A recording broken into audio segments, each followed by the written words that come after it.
So, why is race so salient in our politics? Well, it has largely to do historically with this idea of racial threat.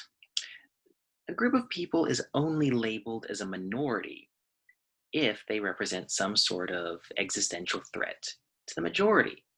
You don't really hear about left handed people, for example, being referred to as a minority in any sort of political context, despite the fact that they are a minority compared to right handed people.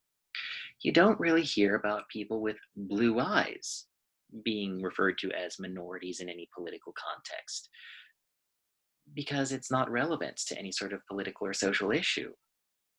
Rather, you hear about minorities in terms of reference to racial, cultural subgroups of people that have, in one way or another, represented some sort of threat to a majority group. And that's not just true in the United States, that's true in other countries, which lends credence to the idea that race and other sorts of social structures are entirely social constructions that are formed based on the socio-political attitudes of a given society.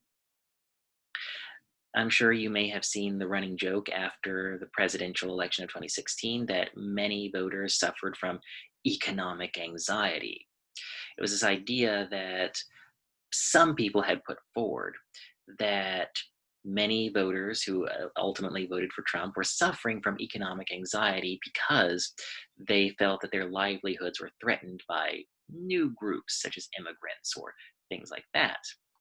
And this was largely derided amongst a lot of activist groups, especially because it seemed to ignore the fact that then candidate Donald Trump used a lot of racialized rhetoric in his campaign.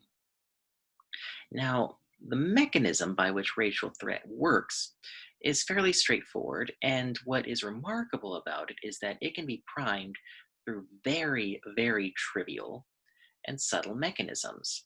I'm going to play for you a video that was done by Rice political science professor Rick Wilson, in which he describes an experiment that was meant to measure how the effects of racial threat can affect political attitudes and how easily racial threat is primed.